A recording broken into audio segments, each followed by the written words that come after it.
We're live. Good evening, everybody. We are going to start our work session for the Poquoson Planning Commission. It is December the 4th, 2023. And Wally, I believe you have the floor. Yes, thank you. Thank you. What I want to do today is just go over some changes that we have not had a chance to go over before. And I think I got wise this time, and I put them all in page order instead of having to skip back and forth. So with that, we've actually gone through a lot of the zoning text. We've only got a little bit to go. So I wanted to cover the planned open space conservation overlay district. This is the district that gives you density bonuses for preserving open space. Some of the examples in town would be Bull Run Phase 2 and the Victory Cove subdivision. Not a whole lot of changes here. Some of the terminology is changing. I don't know why the first page printed in black and white, but just follow me on page 1. We put in zoning administrator instead of city manager. That was really about the only change on that page. Well, actually, there's another.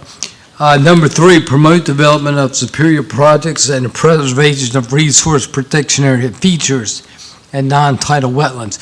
Resource protection area features are tidal wetlands, but they're also anything that's basically tidal, and Laura might be able to make this a little plainer than I can, but they're features which you draw the 100-foot resource protection area buffer from. Good enough definition. All right, skipping over to page 2. Again, instead of tidal wetlands, we're using the term resource protection area features. Building setback and size requirement. This is one that Thomas and I actually identified quite a while ago. We really don't have a rear property line delineation in planned open space. Now, I put in here in the brown when such property line does not abut open space because I wanted it open for discussion. My concern about not having a rear setback from open space is that you would be able to build an accessory building pretty much right up to it or a house right up to it. And I'm not sure that's really what we want in the planned open space development. I really feel like it was an oversight. But nevertheless, I kind of wanted to get the Planning Commission's input on that. We're talking about the rear of the property, a Yes. setback. Yes, sir. There's already a setback in the front of, what, 10 feet? Well, I think it's 20 feet, 20 but feet? but at least 10 feet, yes. Yeah, for sidewalks and things like that, or Right, whatever. right. Okay. Now you 20 want to feet. have Right. a zone in the back of the house. Yes, it's the back. We ran into this with Bull Run, actually, Phase 2, when we noticed there was no stipulation for a rear setback on those properties, and it just seems like we're allowing the house right up to the property line, and that was the concern.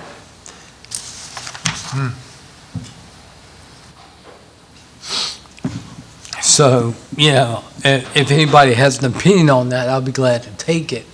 Otherwise, I will be discussing it with the city manager as well.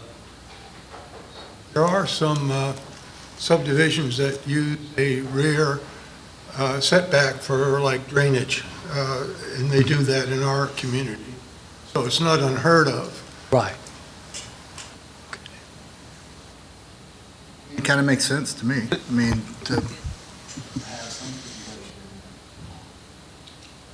Thomas, you got something? Well, the situation, and you can see in the second line of the building setback and size requirements where there's a 100-foot buffer around the whole development when it abuts a non-residential district, and 40 feet when it abuts a residential district. Mm-hmm. But the situation is there may be streets interior to the development where the rear of properties abut one another. So the rear of your home is facing the rear of the home behind you. Mm-hmm. And in that scenario, we don't have any guidance for a rear setback, so. Well, we would certainly want a At setback. the very right, least, right. you know, that's why we're recommending, you know, this new section is Right. so that in that situation, you know, each would have a 20-foot rear. And you would then, of course, have at least 40 feet between the rear of the house behind you. So it's that situation we're trying to address where we don't have language right now. My neighbor has a fence that goes about 10 feet from the back of the thing. He actually fenced in 3/4 of an acre. So that would be a problem for him unless you say, well, okay, fences is one thing, building's another. Right. And That that, we don't really regulate fences. Pardon? We don't really regulate fences.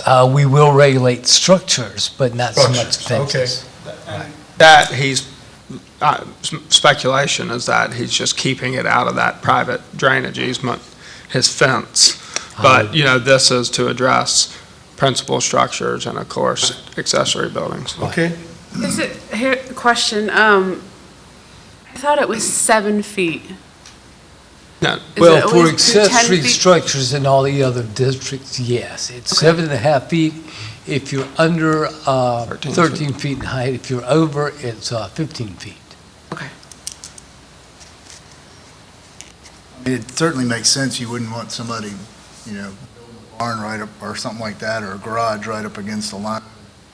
right. Well, and the accessory buildings like that will meet the current code where, what you're referencing. 7.5 if it's under 13 feet, 15 if it's over 13.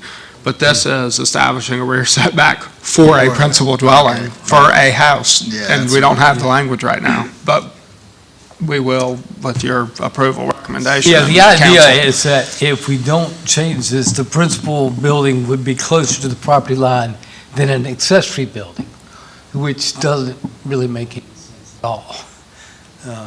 But I will have some further conversations with that, I'm sure, with the city manager when we look at that area. Open space, minimum of 50% of the gross land area must be devoted to open space, unchanged. Land designated as a resource protection area buffer of 100 feet. This is really unchanged, too. On either side of a resource protection area feature may be used to achieve the open space calculation.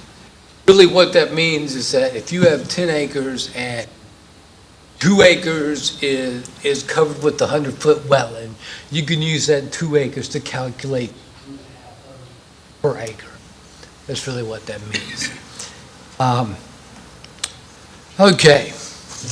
I don't think I have any other changes until we get on page 3, under 8.1-3. We cannot require a pre-development conference. I think you've heard me say that before. But again, as I think I've also said before, somebody would be pretty foolish, I would think, not to meet with staff and understand what the requirements are. So it's highly encouraged, even though it's, you know, we can't require it. Further down, under B, Phase 2 preliminary plan, which will not be required in all instances. Remember when we did the subdivision ordinance, we said any subdivision of less than 50 lots, or 50 or less lots, did not have to do a preliminary plan, and that's tracking on the state code changes. But where a preliminary plan is necessary, which may never happen again, but any person to develop land in accordance with the article shall prepare and submit 18 copies of preliminary plan as required in accordance with the subdivision ordinance. So there's the tie-in there. To the zoning administrator, together with a completed application fee, it's now up to $381 plus $21 for each lot, because it has in fact been adjusted, at least on occasion, to reflect consumer price index as determined by the federal government. So we're actually a little bit lower than what our current code says here. However, if you go to page 4C, where it talks about the Phase 3 development plan, you're almost always, well, you are always going to have to do a development plan. And these fees, again, are taken from our fee schedule of $650 plus $60 per lot and as adjusted to reflect the consumer price index. That is what we've been charging in the past, as well as the preliminary plan. But I think this makes that plain and takes really what was the office's way of charging these and actually puts that in the code. And not to put too sharp a point on it, but since we always require a development plan and don't always require a preliminary plan, fiscally wise, we're going to come out ahead. What's the difference between the 18 copies and the 12 in this one, if they're both called development plans? Well, one's called a preliminary plan, one's called a development plan. We basically just tried to figure out who all was going to be looking at a development plan and a preliminary plan. We could very easily make it 18 or make it 12 in both cases. Are there 18 people to really look at a preliminary plan? for Well, the there's city? not 18 people, but some people require 2 copies of the plat. We require 2 ourselves, final-wise, for final sign-off. Engineering requires 2, and I believe there's some other agencies that require 2 We as have well. At least 15 people that do plan review, and then our file copies in certain departments. But we probably need So 18. 18 We people probably ought reviews the to. subdivision plans, All preliminary? plans and plats. Sewer, water, I can see that. I That's think interesting. we probably need to go with 18 here. I'm not sure why it was 12. But anyway, miscounting on my part, obviously. And let's see, that's about all I've got in the planned open space development. Really not a lot, just trying to make things a little clearer, a little plainer to the applicant as they go through the process. And also with those different terms for resource protection area, that's something that is state code definitions that we're carrying forward. Okay, the only reason on page 6 that we're looking at the architectural control districts is at the last time we talked about this, there was a concern about grandfathered pieces of property, how we would treat those, such as 185 or, anybody who's located in a district they would not normally be allowed to go in. So under 11.3-2 on page 6, I took a stab at it under B. Existing non-residential structures at the time of adoption of this ordinance that are located within 300 feet of a right-of-way line, which is the extent of the ARB, and that are unchanged in appearance upon transition to another use shall be exempt from this requirement. Okay, Wanted to grandfather clause. That was a comment made, and I did not want to be unresponsive to it. Let's see here. Okay, the next section, and we're going to make you spin ahead. Well, let me point out one other thing. Under 11.3-11 appeals, under page 10, there was a fee for appeal, and I just added a note. The application of fee will be adjusted annually if necessary to reflect the consumer price index. Okay, on page 11 and ensuing pages, let me explain to you what I've done here. We recently had a revision to Chapter 42 floods in the city code, which y'all did not see because it was not in the zoning ordinance or the subdivision ordinance. So I got together with the building official, who is also our floodplain manager, and looked over this document and seen everything that we needed to alter in order to be in accord with Chapter 42 floods. To be quite upfront with you, it appears that this article had not been updated for quite some time. So it was about time to change that. So everything you see in blue is to be added in accord with the language of Chapter 42 in State Code. And I need to still get with Randy on part of this B subsection 2 on page 11, where it says Federal Flood Insurance Zoning Administrator. Does Randy have that title? I need to make sure. Is it really 2014 that you're revising it to? Yes. Yes. Okay, it's not Yes. 2024 or something? No, it is 2014. 2014, okay. And that's the flood insurance map, which lags behind Yeah. a little bit. One thing we did change, instead of going with the grid from 1927, we are going with the NAD 83, which is the most current datum. Yeah. Which we use to Still high and dry. properties. Now, you'll see a lot of red line stuff. Channel, we got rid of channel. A lot of these areas in red that you see have been updated, or they've been done away with simply because the floodplain ordinance or the flood ordinance doesn't deal with things in the same way that it did. There's just a difference in terminology. That's what it comes down to.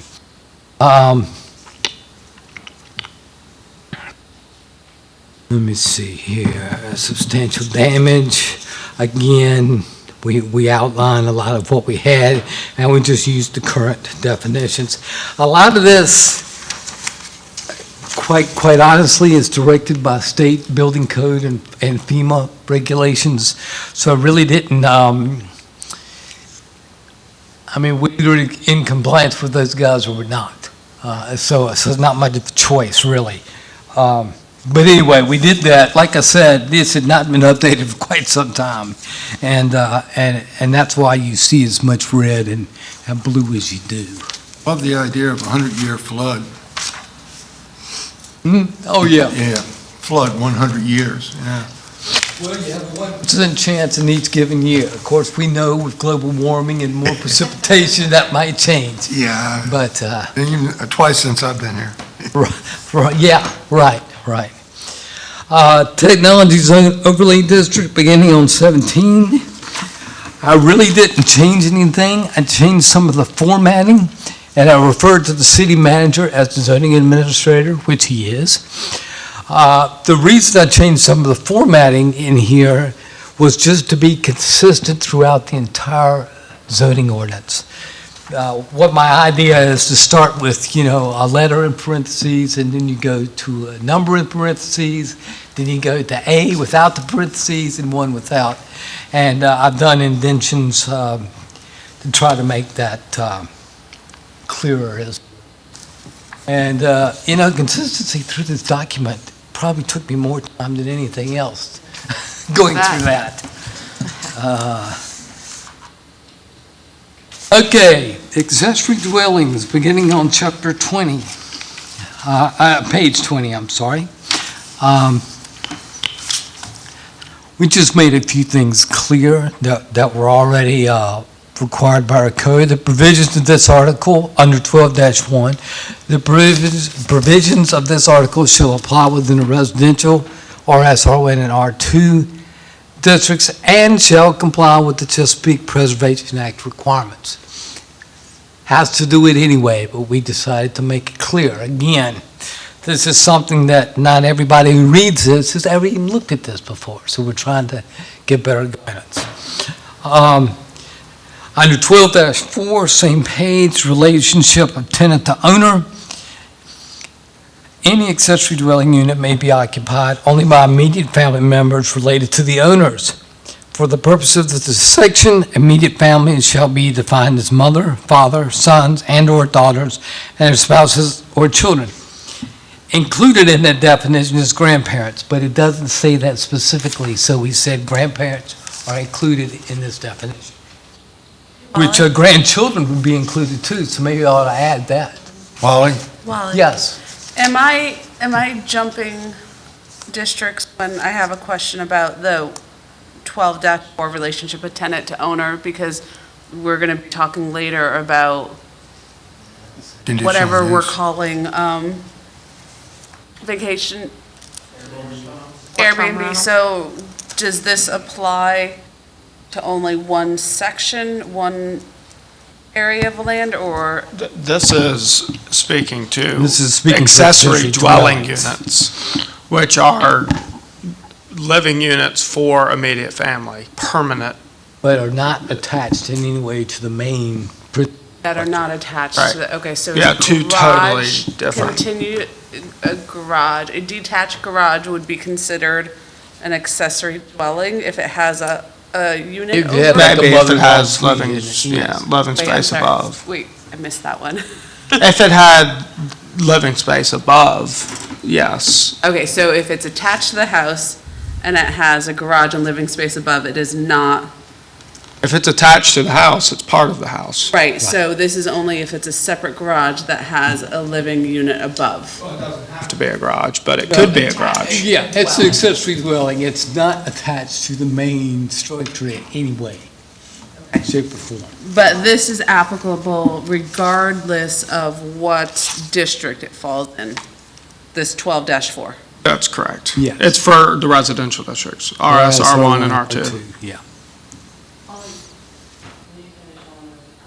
Okay, I'd like to back up, if I may, just to page 12, and you eliminated all these definitions. Are they being eliminated and moved somewhere else? Did I miss something there? No, they're being altered.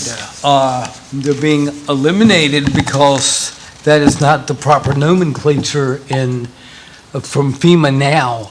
It's, you've got flood, well, let me try to find an example here, which is always dicey.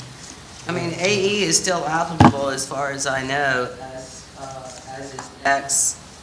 There is a flood zone V, which I don't see that, which is a velocity zone. Well, I can get Why together they're with the being building stopped. official, but I can tell you it's not identified in our flood ordinance anymore. But as far as Perhaps it FEMA used to goes, be. these are definitions, I believe, that are still applicable to FEMA.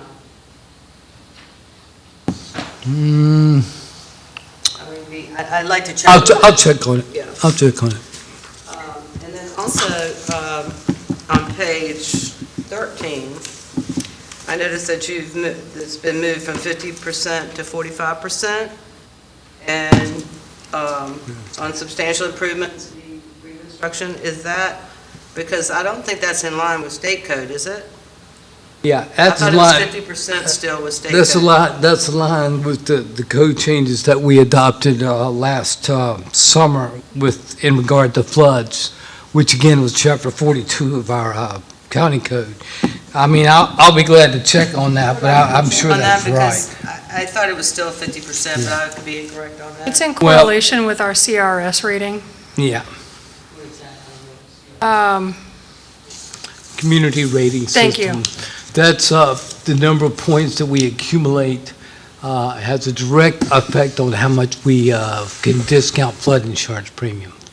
Up until just recently, and I guess we still are, we had a CRS rating of 8, which meant we could give a 10% discount on flood insurance. We're going to a 7, we think, and which will allow us to give us 15% discount. I was just on going to flood say, I mean, that insurance. can substantially impact someone who has damage from flood. We face that in the adjoining city here, whereby it doesn't take much to get to 50%, much less 45. I'm pretty sure that change is consistent with the state's model floodplain ordinance, Yeah. which is where our chapter 42 That's came. That's where all this Yeah, came we can from. check on it. And then the second blue line ordinance is incorrectly spelled. Which one are you looking at there? Second blue line, under undergoing repair or rehab, comply with all ordinance requirements. This is an I. Oh, okay, yeah, okay. Take care of that. Okay. I am interested in knowing that, because I know it can put a real hardship on people who have been damaged and then have to look at 50%. It can make or break whether or not someone has to literally tear down their house and unable to rebuild. It might not impact some of the more expensive homes, but certainly some of the smaller homes throughout the city could have a really long-lasting impact on those folks. Well, I'm pretty sure we're parroting the proper state code, but I will check. Okay, that's fine. I will check. Okay, so let's see here. The only other change to accessory dwelling units I made was on page 22. And again, that was just to change the fee and to say that it'll be adjusted as necessary every year. Accessory dwelling unit is something that you live in, right? Not a shed? or Yes, it's a large dwelling barn. unit, yes. Okay.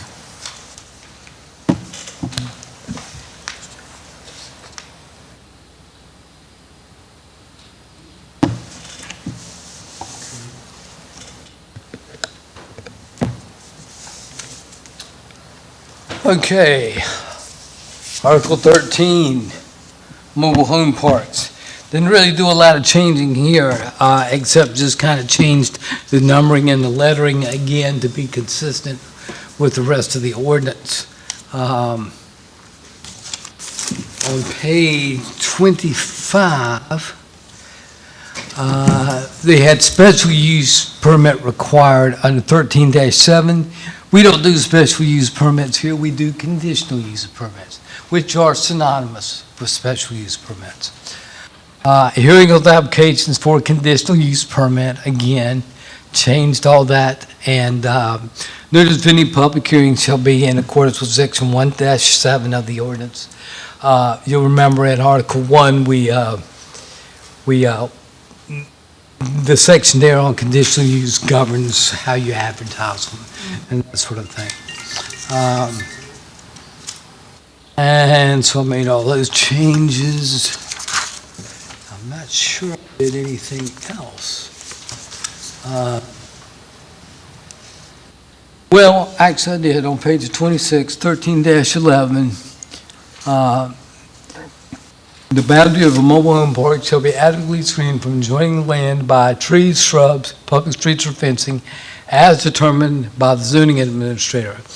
Admittedly, adequate screening is an ambiguous term. So since the zoning administrator administers his ordinance, it's up to the zoning administrator to. I'm not sure we'll ever have a mobile home park again, but if we do, we've got this section. I got a question about that, is that if you have a mobile home park and a unit is sold, and does it have to comply with the newer standards, or, in other words, each unit is an individual dwelling in a mobile home park, but there's a lot of transfers, people selling, people renting, and so forth?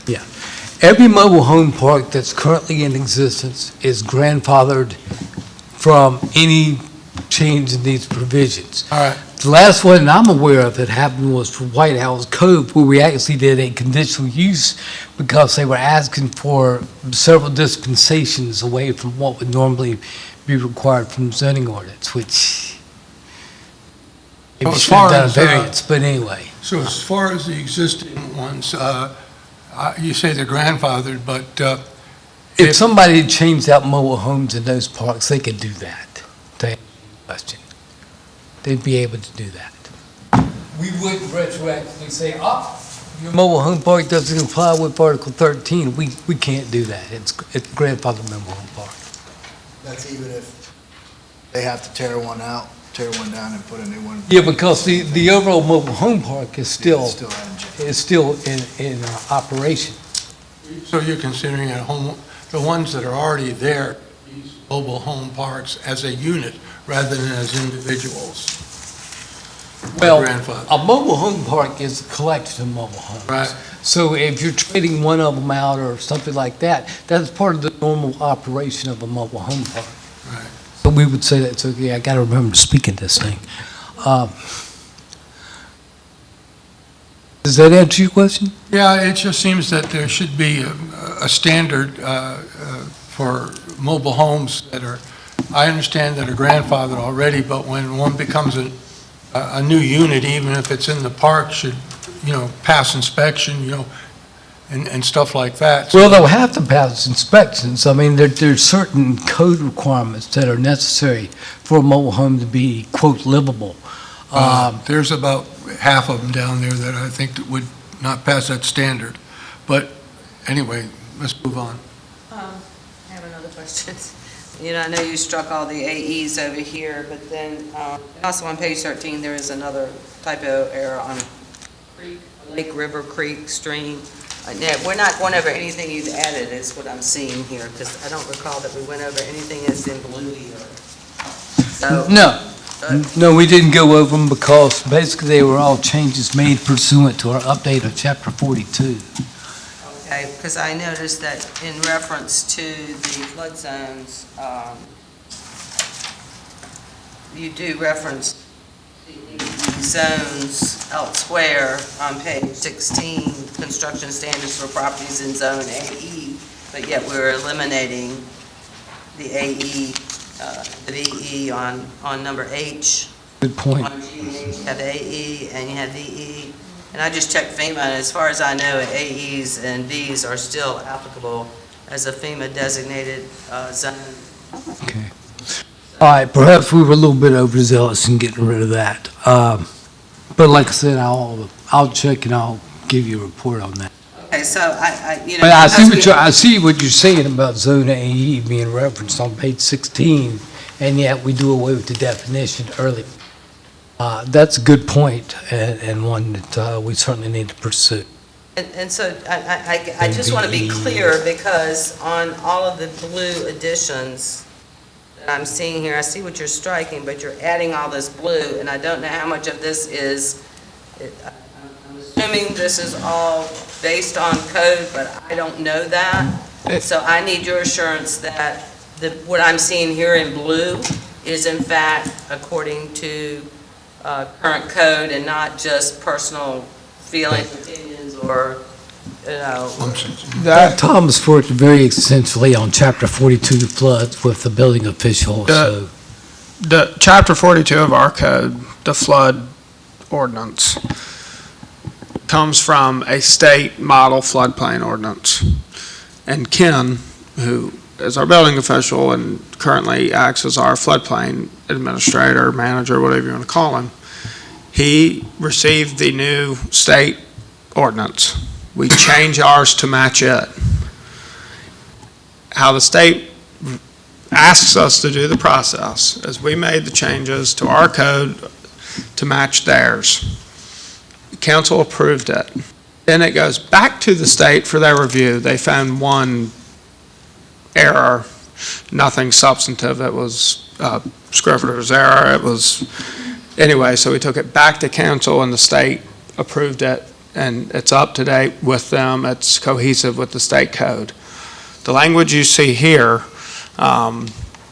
in this section was then cross-referenced with Chapter 42 that was recently approved by the state, so that when we speak to flooding and floodplains and all that good stuff throughout our code, it's consistent. So those changes you see in blue are from our new Chapter 42, which comes from the new state ordinance. I was just reading, just as an example, on page 16, number 1, all new and replacement of plumbing, electrical equipment, heating and ventilation shall be installed at least at or above 1 foot above the base flood elevation or otherwise designed by a licensed engineer in the appropriate field or by means of an approved list and label system and located so as to prevent or development. That is all part of Chapter 42 state code that was I know we do, I'm pretty sure, and I know that we require a little more than the state does as far as freeboard requirements and building, in that we require 3 feet above the floodplain for finished floors, and we require the 1 foot for mechanical equipment. So that might be a combination thereof of some state language and some of our own. Well, Yeah, I need to go back over this. with the I building guess official. because when you say 1 feet above the base flood elevation, what if you have a home that is not at, is already at base flood? They're not at base flood elevation, and then you're requiring that if they add any plumbing or electric, they got to replace their heating and air system. They can't even meet that right off the bat if they're not, some people don't have the money to raise a house, and I don't know if you've looked into the cost of it lately, but That's expensive. extremely expensive. I- Oftentimes more than what the house is worth to have a house raised. So if you've got a situation whereby a house is at, like, in the lower end of the city, or lower areas of the city, I should say, that don't want to raise their house or can't afford to raise their house, and then this says has to be a minimum of 1 feet above base flood, and they're not even there, I mean, is that going to prohibit it? FEMA's going to require at least 1 foot. Yeah, above that's, base I flood. know the one, Well, and what if the house is not there, though? I mean, water comes in and out of these houses, some of these houses, it's come out of these houses year after year, over the years, those houses are still standing. I can tell you that I'm approaching my 3rd year here, and I haven't experienced a situation that the building officials run into yet, where someone with one of those homes hasn't been able to have mechanical equipment replaced and meet the current code. But that's what he's saying, and that's what I guess is kind of playing with me is that, do you have that leeway to not adhere to? In that situation, he may. It's a valid question, and it's a question Ken could answer, but I can, like I just said, I haven't experienced a situation, or don't think he has since I've been here, where someone is replacing mechanical equipment and can't meet the requirement. Yeah, I don't think they're really referring to homes that are necessarily already there. They're talking about construction standards. But your Says point is well replacement. made, and I will get in touch with Ken and we'll figure this out. As it says replacement of, and that's, I guess, what concerns me, and that opens up another can of worms when, if you can't meet the code, then people start doing things under the table. Can't And, sell it either. pardon? You can't sell it either. It doesn't meet codes. Well, that's not so. You won't get the loan. I would like to know about that, because it does affect a lot of properties throughout the city. We will find that out. And if I need to have the building official talk to y'all, I can do that as well. So. Hey, yeah, you gotta get a building permit for that. All right. Okay.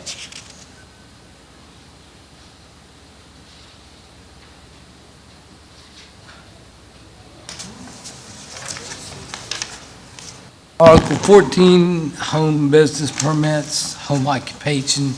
Very few changes here. We just changed the terminology because we refer to them as home occupations, not home businesses. It's basically a synonymous term.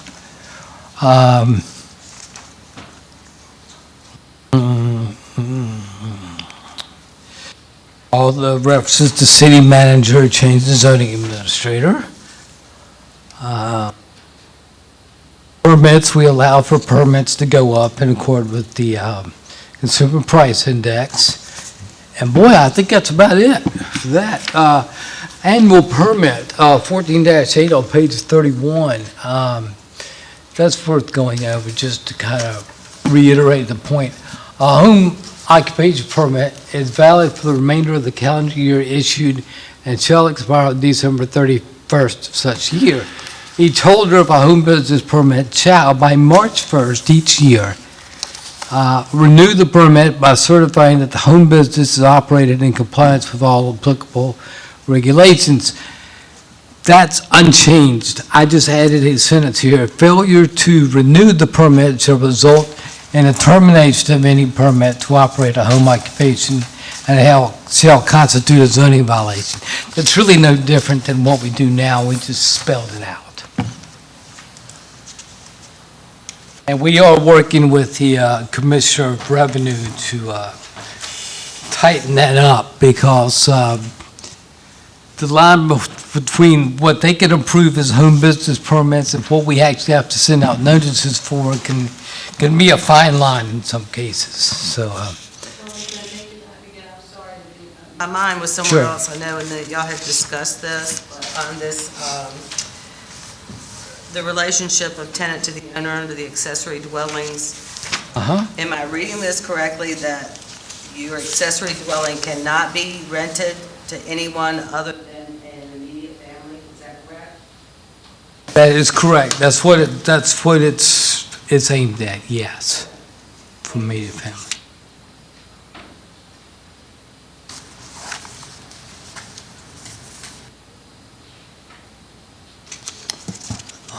Everything else is pretty much, I think that's about all I got. It's close to 7 anyway, so I will find out some information on that flood. Report back.